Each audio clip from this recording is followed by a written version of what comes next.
Good evening. Does everybody have a handout? Thank you for coming out. My name is Michael Kent. I'm Vice President with the Calvert NAACP. This event is being sponsored by the Prince Edward Library. And we have Robin Kuzlov over there representing the library, and Sarah Avant, who you'll hear from later. President of the Calvert NAACP is over here. That's Ms. Joyce Freeland. And this program is going to be handled primarily by our County State's Attorney, Ms. Willa Martin. It's right here. There's a couple of things we want you to know is that this is being recorded. Okay? So if you're asking questions or anything, just speak loud enough so that it will come up on the tape. Okay? And the handouts that you were given, you don't have to worry about filling out as we're going along. This is just going to be an explanation of what you'll be able to do at a future date. So just feel free to ask any questions you may not have. All right. Good evening, everyone. All right, we're going to talk about expungement law. Now, the handouts that you guys have in your hands, they're kind of disordered, so I apologize for that. I stapled them wrong. So we're going to talk about expungement first, and then a process, a very new process called shielding. All right, that's what we're going to talk about second. So if you flip your page, you'll see the expungement application, and we're going to talk a little bit about that. Expungement basically is a procedure that will help you completely erase certain things on your record. That means it's going to come off case search, it's going to come off your criminal arrest history, it's going to come off any a conviction history. It's going to be completely gone.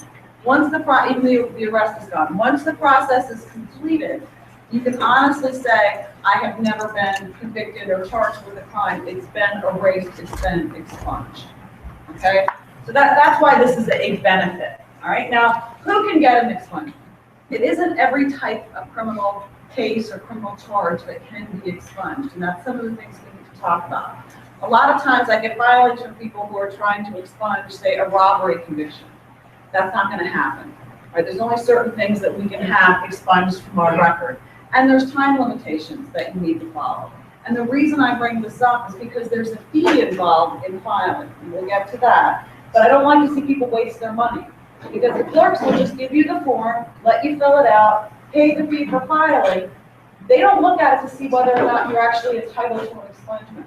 And that was one of the reasons, the NAACP brought this to my attention and said, people are wasting their money. Their expungements are getting denied because they're not getting what's going on. So we decided to put this on. All right, now, for example, I've had people attempt to expunge protective or peace orders, forfeiture cases, even child support cases. Those are civil. They cannot be expunged. Felony convictions can't be expunged, okay? So just from that. Now, what can be expunged? All right, you're charged with a crime and you're acquitted or the case was dismissed by the judge for whatever reason. All right, now acquitted means obviously you went to trial, either in front of a judge or a jury, and you were found not guilty. Right, no matter what that offense was, it could be homicide, all right? It could be robbery, it could be a sex offense, it could be theft. But if you were found not guilty, if you were acquitted, or the charges were dismissed, they can be expunged, all right? Now you can file immediately for that expungement after an acquittal or after a dismissal, as long as you file a waiver or release of liability. And you have a copy of that. It's the next page over from your petition. The reason they require that, if you don't give that, then you have to wait 3 years, okay, after the dismissal.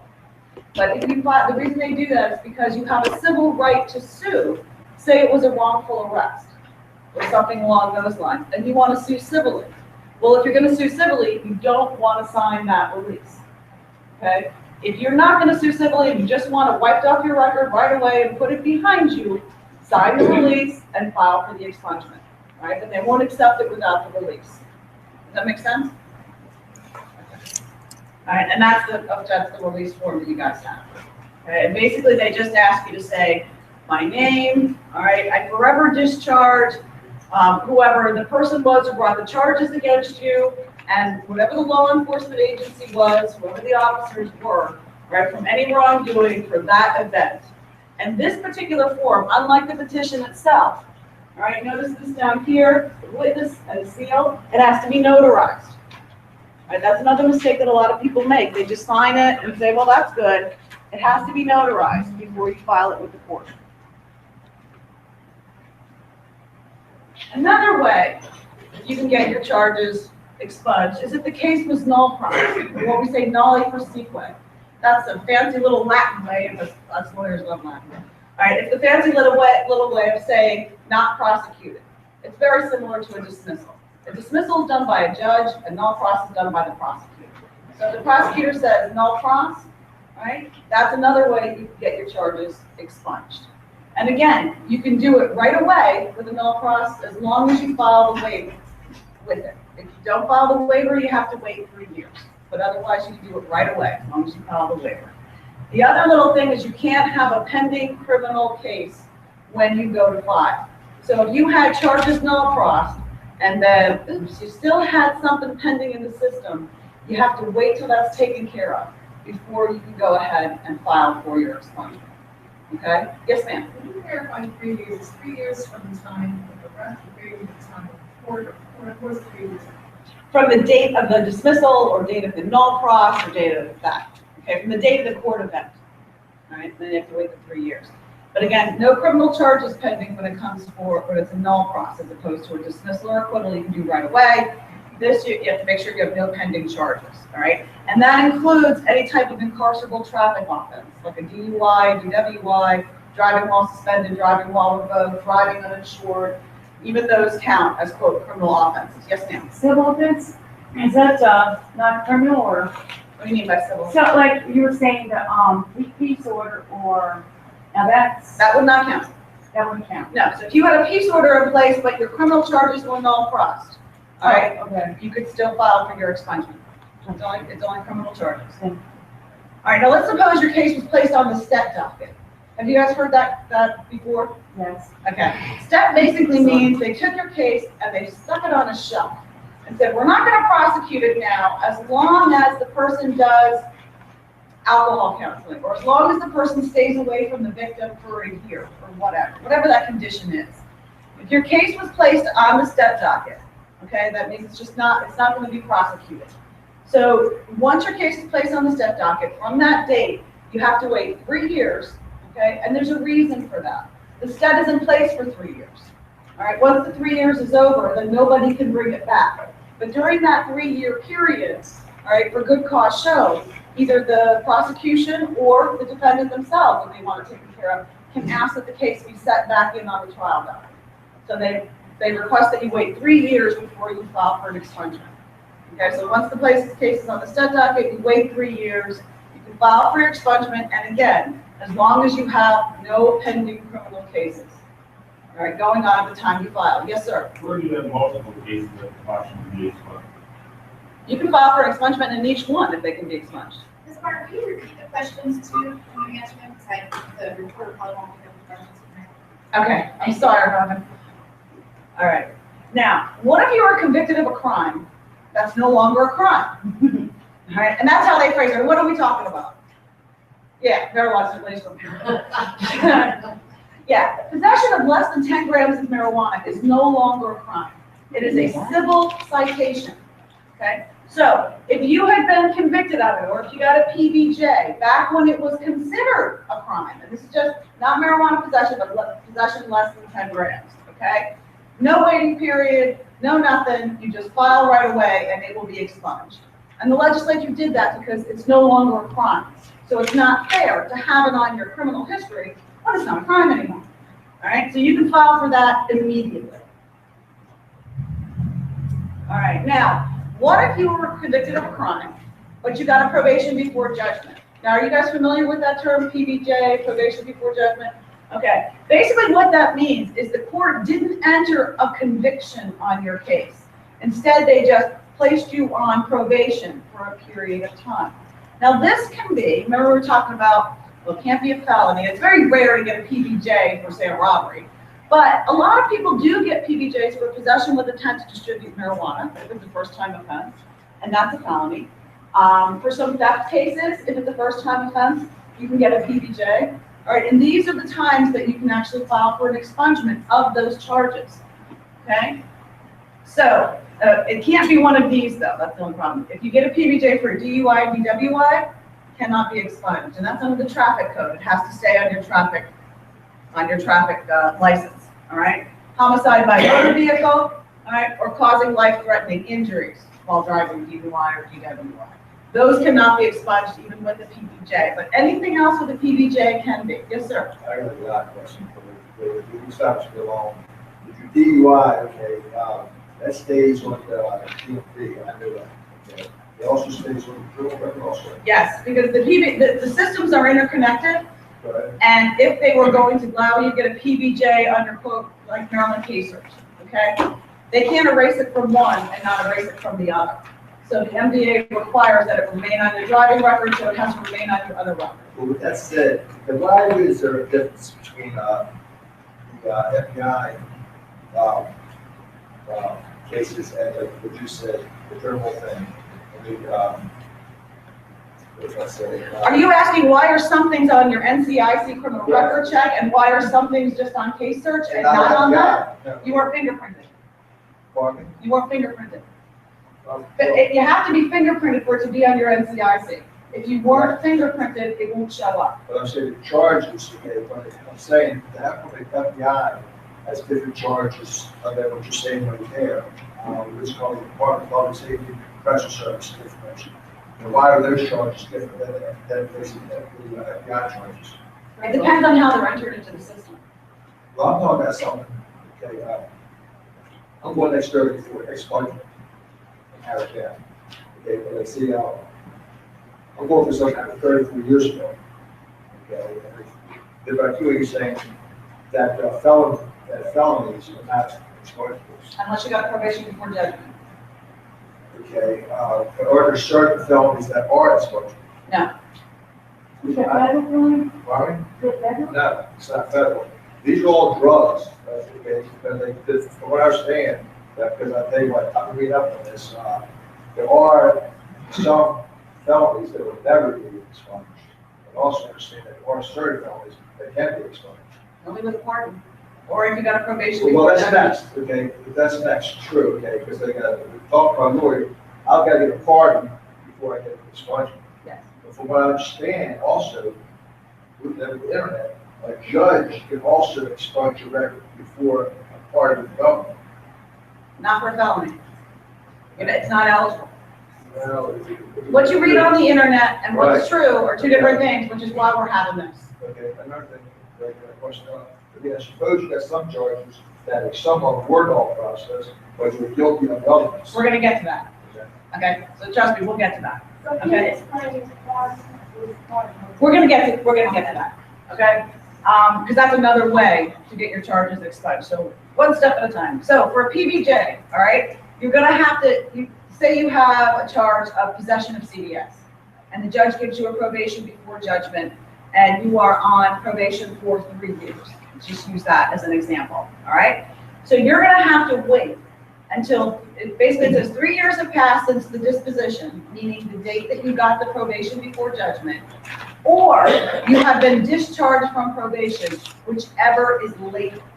So what they're saying in the example I just gave you would be, you would have to wait, you got your PBJ and you're on 3 years probation, you would have to wait until you've completed your probation, then wait 3 years, then you can file. It's whichever is later. Because what happens sometimes is someone will be on probation for a year, come back on a reconsideration, get a probation before judgment. So their probation might be done, but they just got their probation before judgment, you have to wait 3 years from that date. I know it's a little confusing, but it's whichever is later, okay? That's kind of your time frame, sir? Where it says you can't be expunged for like certain other crimes like DUI, WI, does that apply to small crimes? That's Just PBJ. Okay. All right, and you have, again, you also have to not, this is the one example where you cannot have committed any crimes during the 3-year period after the disposition, okay? So that's the only time that you can't have committed any crimes. You also can't have any criminal charges pending when you file. All right, now there are some crimes that if you are convicted without a probation before judgment, that you can get an expungement. And as you see, I can honestly tell you, there's a rare few that I see these types of offenses. you know, I mean, once in a while I'll see drinking alcohol in public, but rarely do I see sleeping in a park. Are they all misdemeanors? Yeah, they're all misdemeanor, very minor offenses.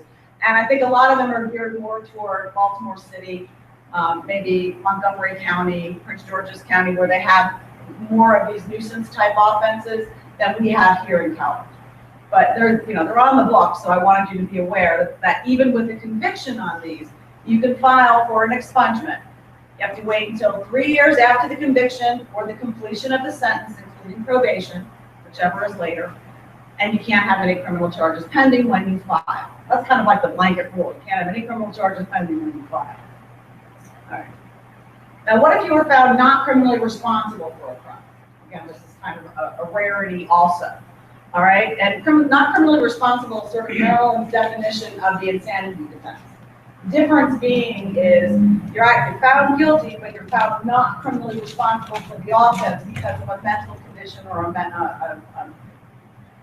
diagnosable mental defect.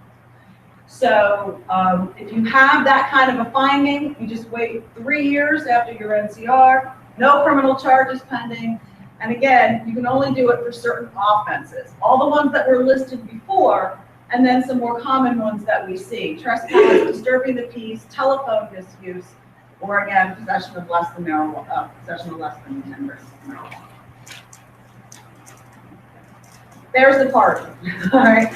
A pardon by a governor, basically you have to file a certain petition for reasons why your case should be pardoned. Pardon means it's forgiven, as if it never happened. The governor will grant you what's called a pardon. It is rare. It is hard to get. And it's a lot of legal wrangling to get your paperwork up in front of the governor, and it requires a lawyer's help. With an expungement, you can file it yourself. The pardon, to be able to get an expungement, it is a very difficult and lengthy process. And I highly recommend, if you have something like that, that you need to file for, that you seek the help of a private counsel. All right, because it's just that complicated to get it. All right, and it still cannot be a crime of violence. All right, but that's where drug cases are not considered a crime of violence. All right, so if you have like an old drug case in your history, and that's it, that's all you've ever done bad in your entire life, it might be worth seeking a pardon. Yes, sir. What are you chances of getting expunged for a crime? I'm sorry? What are your chances of getting a pardon with a crime attorney versus just all the paperwork itself? Probably better, depending on your circumstances, because your lawyer, most of the private lawyers are going to have some contact. Contact with, say, your delegates or your senators. They'll be able to go to them first with it, get them on your side to speak to the governor on your behalf, and then go up, meet with the governor. It's highly more likely a governor is going to meet with the lawyer than he is going to be with a private citizen. Just the way it is. It's basically to open the door, you know? So that's why I would highly recommend that. Okay? But again, still no crimes of violence. All right? And you want to file for your expungement as soon as you get the pardon. You have a 10-year window, but you want to get it right away. Do you have a question? So crime of violence can't be pardoned, but you said? No, it can be pardoned, but it can't be expunged. Okay? Does that make sense? The governor can pardon any crime that he wants to pardon. But even if he does pardon a crime of violence, it will not be expunged from your record. Right? And again, you can't have any criminal charges pending. If you have criminal charges pending, the chances of you getting a pardon are slim to none anyway. So I'm not gonna put that in there. But, you know. Okay, now, what if you were a juvenile? And I see this quite frequently. You're a juvenile, but you were charged as an adult, because there's certain offenses that you can be charged as an adult. If you're 16 and you're charged with possession of a handgun, you're going to be charged as an adult in adult court with that offense, okay? But even though you were charged, they had a hearing, and the judge determined you would be best handled in juvenile court, and they, what we call, waived the case back to juvenile court. And then that's where your case was handled, all right? So your case is handled in juvenile court, but now you still, on your record, have this adult arrest and this adult case floating around, because even though it was waived back to juvenile court, it still has that adult case number on it. It's still there, it's still on case search. It'll say transferred to juvenile court, but it's still there, all right, for everybody to see, whereas juvenile cases, you know, are not on case search, okay? So what can I do about that? That can be expunged as well, okay? It won't expunge the actual juvenile case, but it will expunge the records of the adult case, all right? The adult arrest and the adult charges being seen. All right, so then you want to ask yourself, well, if I can expunge the adult case, can I expunge the juvenile case? And that's another new section of the law that just came out about a year or so ago that allows us to file expungement in juvenile cases. Because the thought used to be that juvenile cases are protected, not everybody can see them, so why do we need an expungement for those? But as the years have progressed, they've opened up the courtrooms, schools can find out about these things, military service can find out about these things. So the legislature then passed the rules for juvenile expungement of juvenile cases. All right, you have to be, to file for that, you have to be at least 18 years old at the time that you file. Okay, so obviously you would be out of the juvenile system, but able to file. And you cannot have been what they call adjudicated delinquent. That means found guilty in juvenile court. All right, more than one time. So this has to be your one time that you were found involved in a juvenile case. All right, you can't have been convicted of any other offenses, either juvenile or adult, since that one case. All right, you can't have any pending cases, either juvenile or adult. All right, and then there's certain types of cases that you can't get expunged. No felonies, no crime of violence, not fourth-degree sex offense, or use of a firearm in the commission of a felony or crime of violence. So those are the ones that you can't get expunged from your juvenile record. Yes, ma'am. Can I ask you a question? It's not exactly that. It said the civil cannot be expunged. Correct. Even if like a peace order was denied and the Maryland Judicial has that on there. That, is it going to go throughout another way to get that off of that Maryland Judicial search? Is there some other way? Even to see it's on there and they've said it was denied, so I didn't, you know what I mean? It's no reason for it. Right. You can file for a shielding, and we're going to get to that. Okay, thanks. Sorry. Okay. You also have to fully have paid your restitution. Now, the difference between an adult expungement and a juvenile expungement is when the juvenile files for an expungement, not only is the state attorney's office notified, the victims are notified by report. If it was a victim crime, say it was a theft case or something along those lines, misdemeanor theft. All right, so the victims are notified and have a chance to respond. Unlike adult expungement, the victims are not notified. Okay, it's really just the state and the defendant. All right, some general rules, and I think somebody asked a question along this line, and it's called 1 unit of prosecution. All right, say you have a case with multiple charges in it. You're charged in one case for one event with burglary, theft, and assault. All right, you plead guilty to the theft, and the other charges are entered nol pros. All right, you can't expend the charges that were entered nol pros because they're all part of 1 unit of prosecution. And the theft that you pled to, all right, you didn't get a PBJ for it, so you're not entitled to an expungement on that. If you can't get an expungement on the theft, you can't get an expungement of the other charges that were entered nol pros because they're all part of the same unit of prosecution, and they will remain there. Okay, does that make sense? All right, there's your form. Looks like it makes a lot of sense. Now, when you read through it, okay, you should see that this was all the little boxes. One of those is going to fit your situation, hopefully. All right, and that's the one you're going to check. And it's all the stuff we talked about just now. So when you look at it, it says, I was acquitted of the charge. And either 3 years went by or I've signed that waiver. Okay, and if you sign the waiver, you do it right away. Otherwise, 3 years have gone by. Check the box, and that's going to be the one that you're going to be looking at. And each one goes through exactly what we just talked about. Okay, so that's the form is relatively simple, but I mean, again, it can get confusing, so that's why we're kind of going through it now. All right, and what you do is you can get the, yes, ma'am. So do you need forms, return form for each offense? For expungement, yes. Okay, you do for each separate offense because each one's going to have a different situation probably. Okay. And when you file, is it going to be all 3 of these forms? No. It's just going to be this. It's going to be the expungement form, and if you need the waiver, it'll be the waiver form as well. And you can pick up the form, like if your case was in the district court, if it was was a misdemeanor, you're gonna go to the district court clerk's office to get the form, and that's where you're going to file. If it was in the circuit court, then that's where you're gonna file at the circuit court. Okay, 2 different courts depending on where your case goes. Yes, sir. You have to file at the clerk's office in that county. Okay, you have to file for your expungement where the case takes place.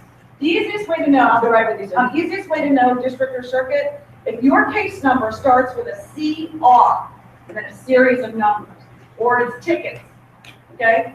That means it was in the district court. If it starts with a K, it was in the circuit court. Well, that's the easiest way to know.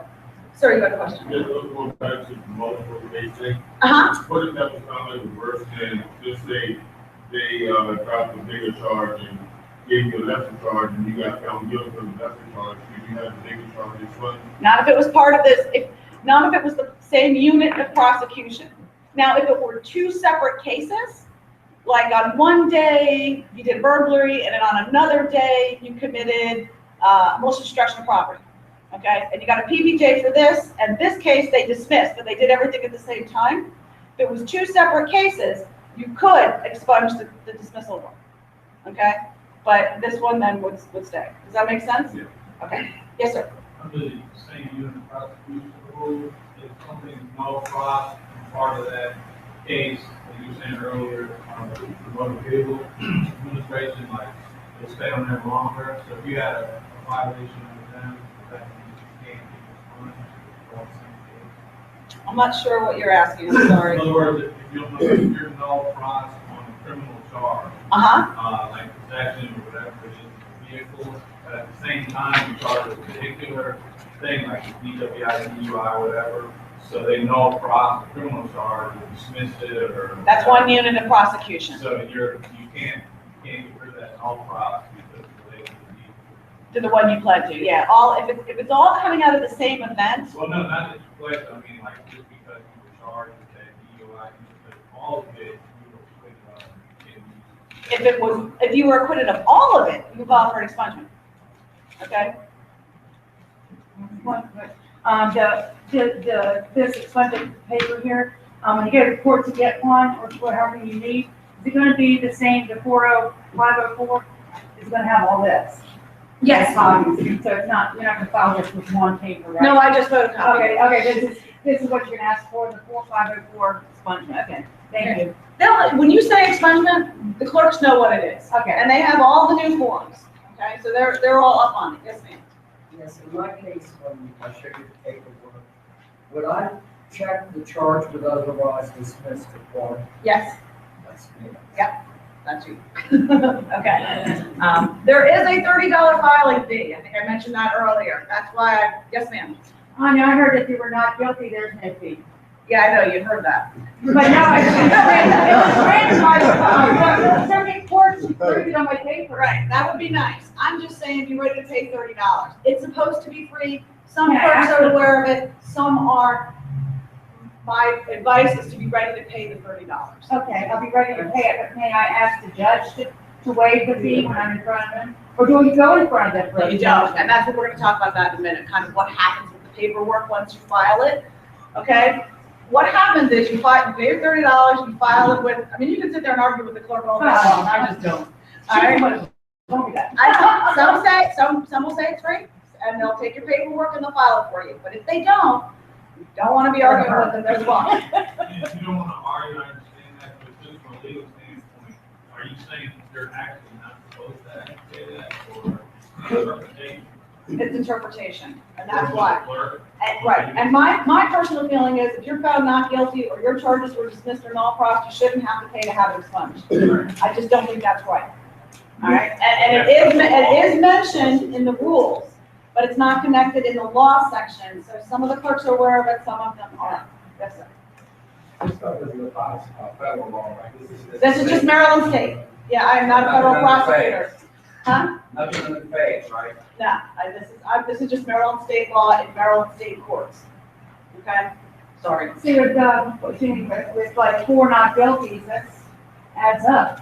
$30 fee. And it's all one case. It's $30 for one case. I mean, if I had, yeah. If you had to, I got charges. four cases of not guilty. So when it's expunged, it adds up. That I can understand.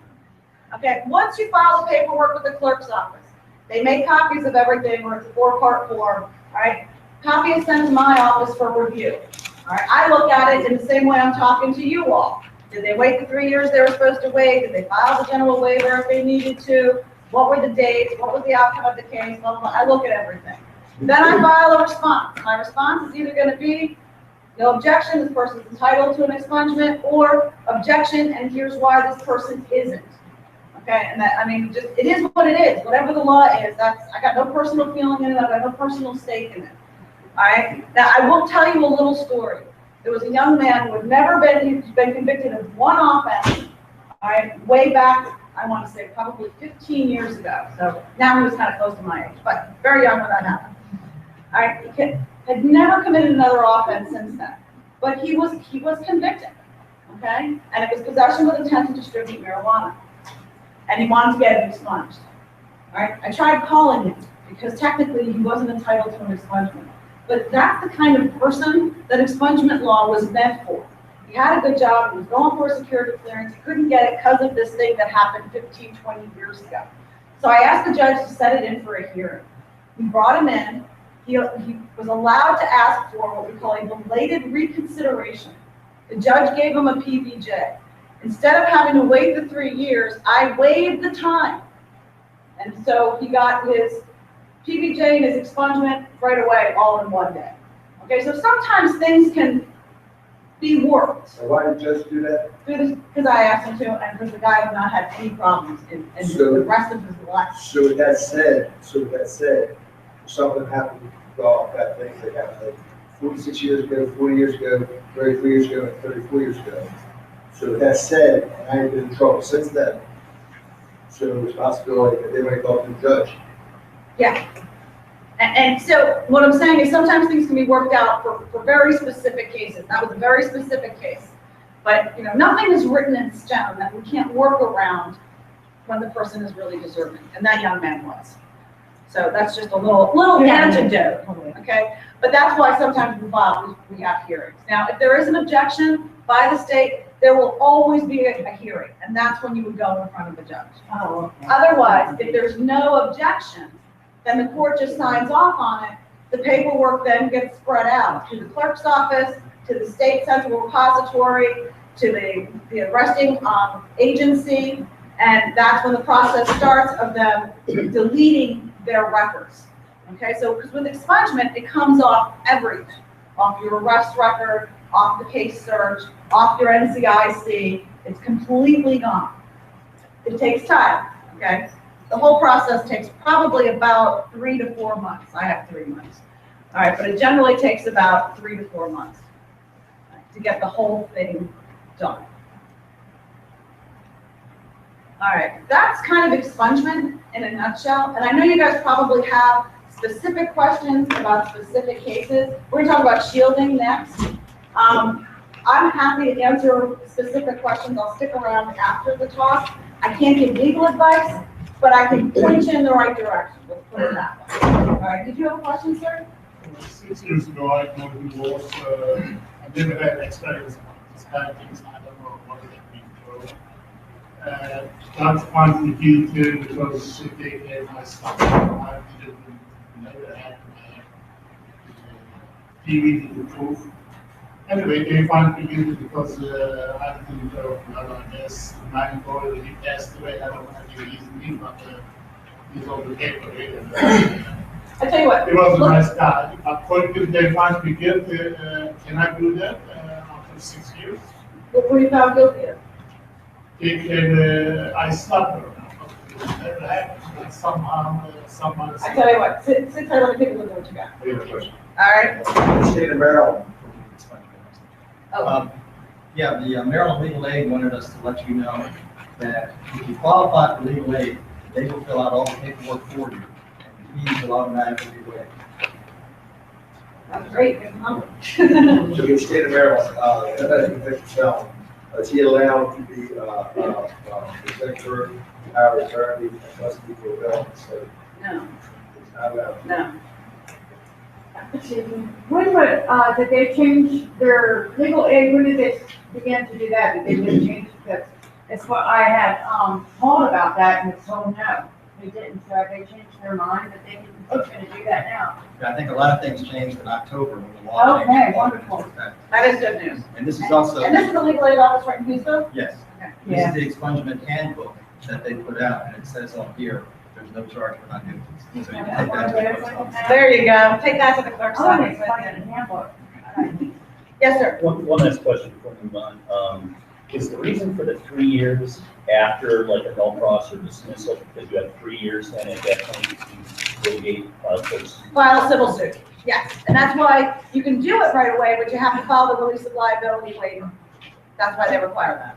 I do have a question about shielding, if you have a minute, and you said you do it, possibly. Yes, All thanks. right. There's two types of shielding. We're going to be talking about one of them. Okay? The one we're going to be talking about is the one that just passed. And it's basically, it's called the Maryland Second Chance Act. All right, that has to do with criminal law. There's another facet in the law for shielding civil things, or shielding a witness's name out of a case, so it doesn't appear in case search. So reporters can't get their hands on a person's name. They want to have it shielded. No offense, reporter in that. And that's a whole nother body of law, and that's been around for a while. But this young lady had asked about stealing protective orders and whatnot. It's Maryland Rule 16, 1009. That covers that. We're going to be talking about criminal offenses and how we can shield those. All right, this is the Maryland Second Chance Act. Now, shielding a criminal case is different than expungement because all you're doing is keeping the public from seeing it.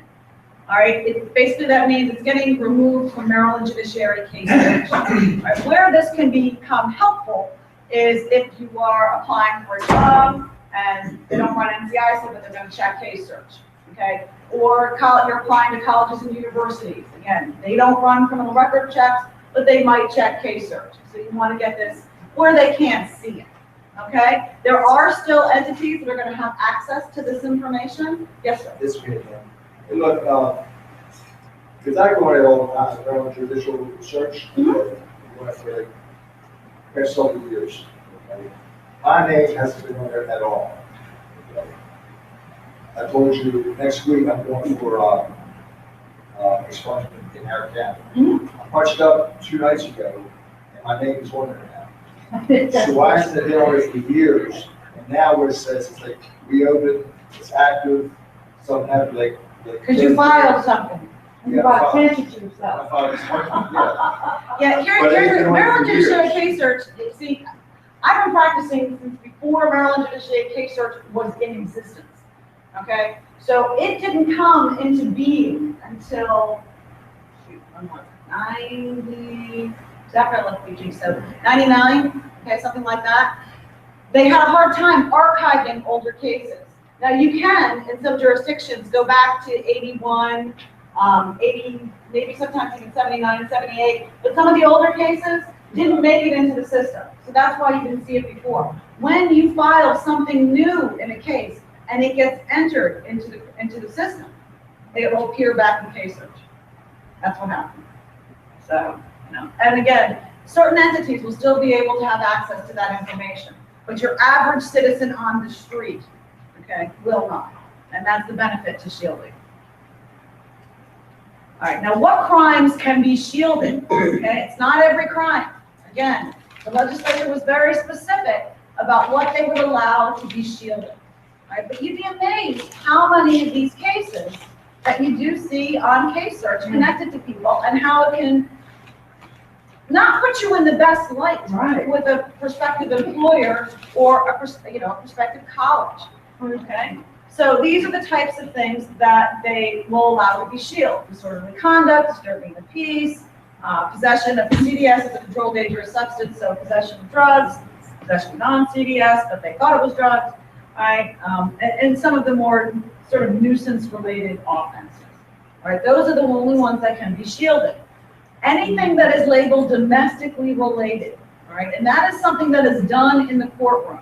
So if you are convicted of disturbing the peace and the judge says, I find that this was a domestically related offense, which means that it has something to do with a domestic violence situation, that will not be able to be expunged. Right? Just a little tip there. So it's something you're gonna wanna look at. All right, so how can I file to shield my record? First off, you gotta wait. You're convicted of disturbing the peace. You have to wait. Again, 3 years seems to be the magical number that the legislature likes. So after the sentence is completed, and that includes parole and probation. So if you are given no jail time, but you were put on 2 years probation, whether unsupervised or supervised, you have to wait till that time period is done, then wait the 3 years, then you can file the shield. Okay? You cannot have any criminal pending charges or have any other convictions during the time frame, all right, of that waiting period, all right, at the very least 3 years. And again, that unit of prosecution rule applies to shielding, okay? You can't shield just part of a record. And the reason for that is, I think basically it's just electronics. They can't physically do it. But again, so if you had a case that had second-degree assault and malicious destruction of property convictions arising from the same incident, whereas the Maryland, the malicious destruction of property generally is a crime that can be shielded because it's connected to the second-degree assault. If you can't shield that, you can't shield the other. All right. Now, if the assault was dismissed and you were only having malicious destruction of property, then you could shield. Does that make sense? All right. So you guys are confused. Did you have a question? What do you file for that, for shielding, same We're getting paperwork?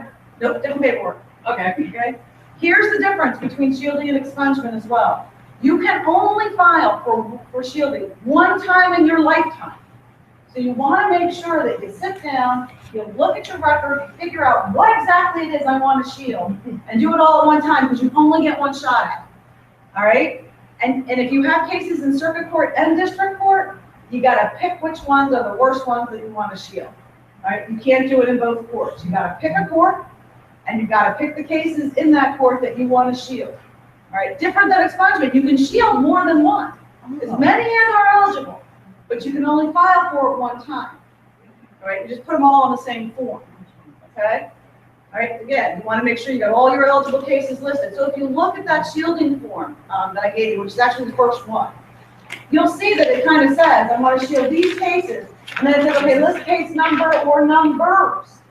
So you want to list as many as possible. So with the expungement, you can only do one for each form, and it's one filing each time. With the shielding, you're putting everything into this one filing. Is that the same county? So- Multiple counties? Nope, one county, one court in the state, one time. Okay, not sure why that is. Yes, sir. So basically, most likely, those that are pardoned from the governor, the only thing you possibly get shielded or expunged are misdemeanors. Well, again, no, if you had PBJs, if you have a PBJ and if it's still felonies can be expunged, depending on what your circumstances are. You said more than likely you're not gonna get, nobody's gonna get a PBJ. Where I see them most frequently are felony thefts, once in a while on a first, second, or third degree burglary, the first offense, and possession with intent to distribute or distribution of marijuana. But that's pretty good. Yeah, those are the basics that I see it. I'm never say never, but that's the basics when I see it. Okay?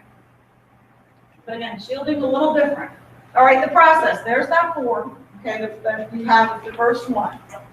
And it's the same thing. You're gonna file your petition at the clerk's office in the court, whether district or circuit, where the convictions occurred. So if they occurred in Charles County, you gotta file over there in that particular court. Okay, again, $30 filing fee. Copies, again, now unlike expungement, copies are going to be sent not just to the state's attorney's office, but to the victims in the case. Again, in case they want to have some sort of input or say in it. Okay, and if there's an objection, either a victim sends in a letter and says, I object to this, or the state's attorney says they're not eligible for it, then there will be a hearing. If there is no objection, okay, then the judge will sign off on the paperwork. The paperwork will be sent to the central repository agencies. They will take it off cases. Yes, sir. How long does the victim have to respond to? I'm trying to remember. I think it's 30 days. You have 30 days to respond. Same with the state. Same time frame. Another question. And this should be recorded. If they said that, let's say you can film it on this, they have acid flashes. I think that's just the, Take pictures of top people, right? Oh, we're not using, well, what people? Well, yeah, I know, but they got this. All right, that's actually pretty much it. That's you asked the question. I'm sure I probably confused a lot of you. I'm gonna stick around. If you have specific questions that you want answered based on your particular circumstances, I can let you know, kind of where you are and what you need to do. Yes, ma'am. clarify something, for legal aid, it's based on, funds that are occurring in another county, and so legal aid in that county is supposed to I don't work for legal aid, so I don't know. I know our legal aid that's local here in Southern Maryland works out of Hughesville, so they would probably do Charles, Calvert, St. Mary's, maybe Anne Arundel, but they would be able to tell you better. Okay? One more question. Explain to me why, the victim film cannot be a executor or a personal representative. Okay, after that, because that has nothing to do with shielding. Could you give this from here? Sure. Any questions, guys? Anything? Regarding shielding, it's, in the civil case, two parents, both they, both in operation for a long address was given, so I never received a summons. So, Charles can later notified. Is there any way to deal with that? All right, we'll talk afterwards, because that's kind of case specific. Yeah. Any other questions or questions?